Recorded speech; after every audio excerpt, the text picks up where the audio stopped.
मुझे नहीं अच्छा लग रहा जब से घर वाले मिले।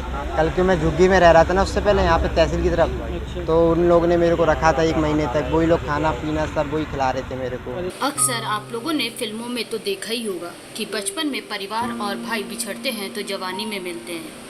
इस पर तमाम फिल्में भी बनी है, लेकिन यह कहानी फिल्मी नहीं है बल्कि एक सच्ची घटना पर आधारित है। 10 साल पहले बिछड़े बेटे को जब अपनी माँ बाप जवानी में मिले तो बेटे के साथ साथ माँ और बाप की भी आंखें भर आईं। आपस में गले मिलकर खूब रोई। बेंगलुरु से आया तो भाई की तलाश में था, लेकिन उसे अपने माँ बाप और भाई बहन मिल जाने से विकास आज बहुत खुश है। उसे लग रहा था कि आज मानो दुनिया की सारी खुशी मिल गई।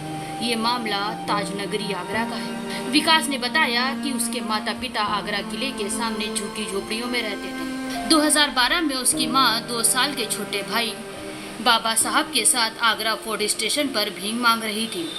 उसी समय एक महिला और एक पुरुष उस बच्चे के पास आए और उसे लेकर चले गए। विकास को जानकारी हुई तो वह खोजने के लिए ट्रेन में बैठ गया और जा पहुंचा अहमदाबाद।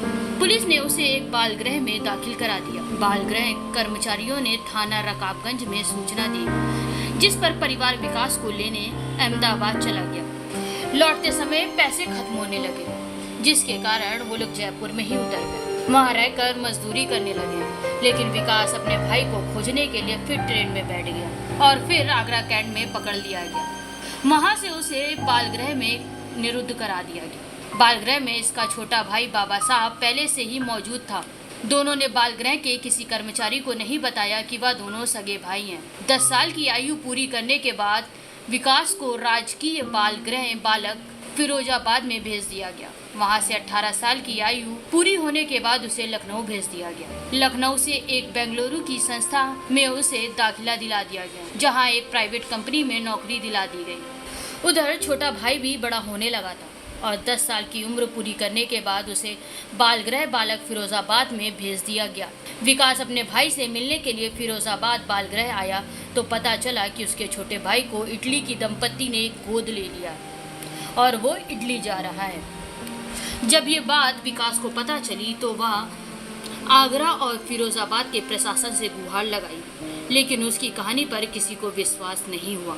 ऐसा हुआ जैसे अहमदाबाद से मेरे पापा कह रहे थे, अहमदाबाद से मुझे छुड़ाया था तो उन लोग को मैं जयपुर छोड़ के आ गया था। वहाँ पे जयपुर से छोड़ने के बाद फिर मैं अपने भाई को ढूंढने लगा। मैं भाई हो गया था पहले? हाँ, वो स्टेशन से उठा लिया था। आया उठाया तो उसको मैं ढूंढने लगा। मैं तो क्या हुआ, मैं आगरा कैंट में पकड़ा गया। जैसे ही वहाँ पकड़ा गया तो फिर मैं चालन वालों के पास रहा कुछ दिन। उसके बाद मुझे सुसु गृह में डाल दी, जहाँ वहाँ भाई तो मिल गया मेरे को जी। हाँ, फिर वहाँ पे डरे बहुत थे। अच्छा। हाँ, किसी को बता नहीं पाए, हम लोग किसी को नहीं बताए अपने भाई के बारे में इतना। तो उसके बाद क्या, मेरी जब 10 साल उम्र हो गई तो मेरे को भेज दिया वहाँ पर फिरोजाबाद। वहाँ 8 साल रहा तो वहाँ पे सौम आ गया था। जब मैं 1 महीना रहा उसके साथ में, तो उसके बाद मुझे नकलो भेज दिया। नकलो इतना मुझे मालूम था हाँ मेरा भाई है। तो आगरा आने पर विकास की मुलाकात बच्चों के अधिकार की लड़ाई लड़ने वाले चाइल्ड राइट एक्टिविस्ट विकास ने उनसे लिखित मदद मांगी। नरेश पारस ने इस संबंध में फिरोजाबाद के डीएम और बाल कल्याण समिति को पत्र भी लिखा। आगरा डीएम के सामने समक्ष प्रस्तुत कराया, क्योंकि कोर्ट ने अक्टूबर 2021 में विकास के छोटे भाई को गोद देने के आदेश जारी किए थे, इसलिए आपत्ति कोर्ट में भी दर्ज करानी थी, लेकिन कोर्ट बंद होने के कारण आपत्ति दर्ज नहीं हो सकी। कोर्ट खुलने पर जुलाई के प्रथम माह में उसकी आपत्ति दर्ज कराई गई। कोर्ट ने 23 जुलाई को कोर्ट के समक्ष बच्चों को प्रस्तुत करने के आदेश बालगृह अधिकारी को जारी किए। इटली नकलो पहुंचा तो मेरे को वहाँ कोई एक लड़का बोला मेरे को, तेरे भाई को कोई इटली ले जा रहा है। तो उसी के बाद मुझे पता चल गया इटली मुझे नहीं मालूम था पहले, जब तक मैं था जब तक मुझे नहीं पता था वो इटली जा रहा है। तो मैं भी बनता। फिर उसके बाद मुझे नकलो भेजा। नकलो 3 साल रहा मैं वहाँ पे। तो वहाँ से मुझे एनजीओ वालों ने छुटाया। फिर मैं यहाँ से बेंगलोर चला गया नकलो से। वहाँ चला आया, फिर बेंगलोर से मैं मैडम ने पूछताछ की हमसे, तो उनको मैंने बताया मेरा एक भाई है। तो फिर उनको मैडम ने बोला इसको लेने चलेंगे। तो उसके फिर लेने के बाद हम लोग प्लानिंग बनाए। फिर उसके बाद हम लोग अगले महीने आए थे, ऐसे मई में आए थे। फिर उसके बाद आए तो उस टाइम हमारी बात को मजाक में ले लिए थे ये लोग। कोई सीरियस में नहीं लिए थे, मजाक में ले लिए थे। मजाक में लिए। फिर उसके बाद हम लोग जा रहे थे तो हमें ये सर मिले थे मीडिया वाले। तो हाँ, तो उनने नरेश पारस सर का मुझे नंबर दिया था। जब उनका नंबर दिया मुझे तो फिर हमने सर से सुबह 6 बजे हमने शाम को मुलाकात की।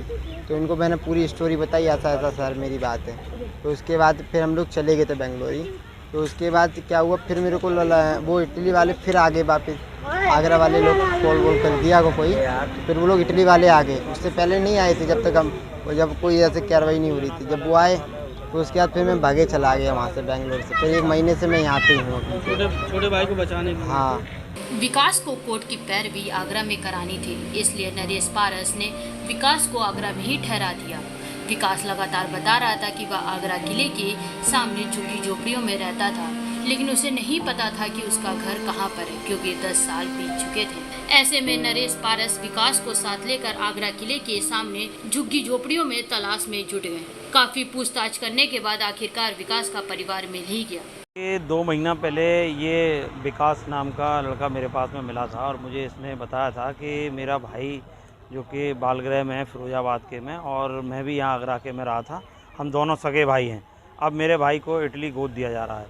तो पहले तो मुझे बड़ा अटपटा सा लगा, कैसे भाई है ये, फिर लेकिन इसने बताया कि आगरा फोर्ट के सामने जो झुग्गी झोंपड़ियाँ उसमें हम रहते थे, 10 साल पहले वहाँ से गायब हुआ था मेरा भाई। उसे ढूंढने के लिए मैं चला गया था, तो फिर मुझे भी यहाँ बालगृह में दाखिल करा दिया। तो इस पूरी मामले को लेकर जब उसमें पड़ताल की तो फिरोजाबाद के डीएम को, बाल कल्याण समिति को मैंने चिट्ठी लिखी थी।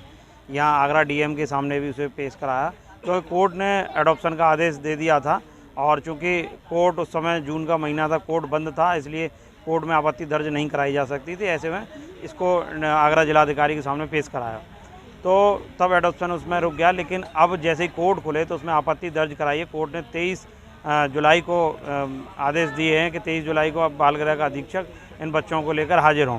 तो ये सारी प्रक्रिया है। चूँकि बेंगलोर से आया था ये बच्चा, रोज़ रोज़ बेंगलोर जा भी नहीं सकता था, पैसे भी नहीं थे इसके पास, तो उसको यहीं आगरा में रोका गया। फिर आगरा में जब ये रुका तो फिर जैसे कहानी बताता था अपनी कि आगरा किले के सामने मैं रहता था झुग्गी झोंपड़ियों में।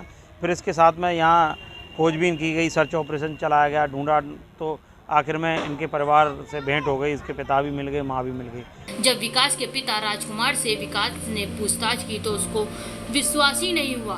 तो उन्होंने कहा कि मेरे बेटे के माथे पर चोट का निशान है। जब वह चोट का निशान देखा तो वो समझ गए कि यह तो उनका ही बेटा है। विकास ने अपने पिता के पैर छुए और उन्होंने उसे सीने से लगा लिया।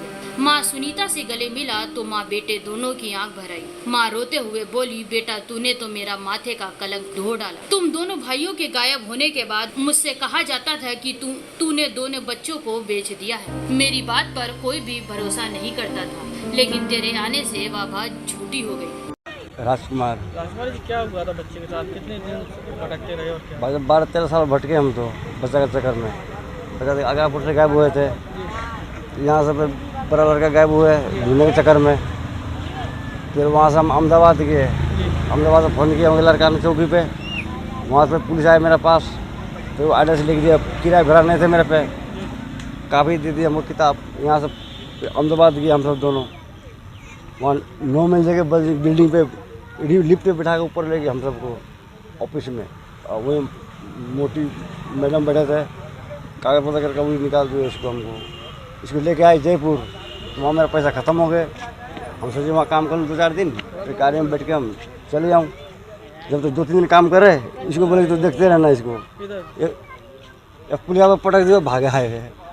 जब अब वहाँ से तो वो निकले, हम सबको छोड़ के आए हैं। अच्छा, हाँ, अब उसको पता नहीं कहाँ गए, इसको पूछा हुआ।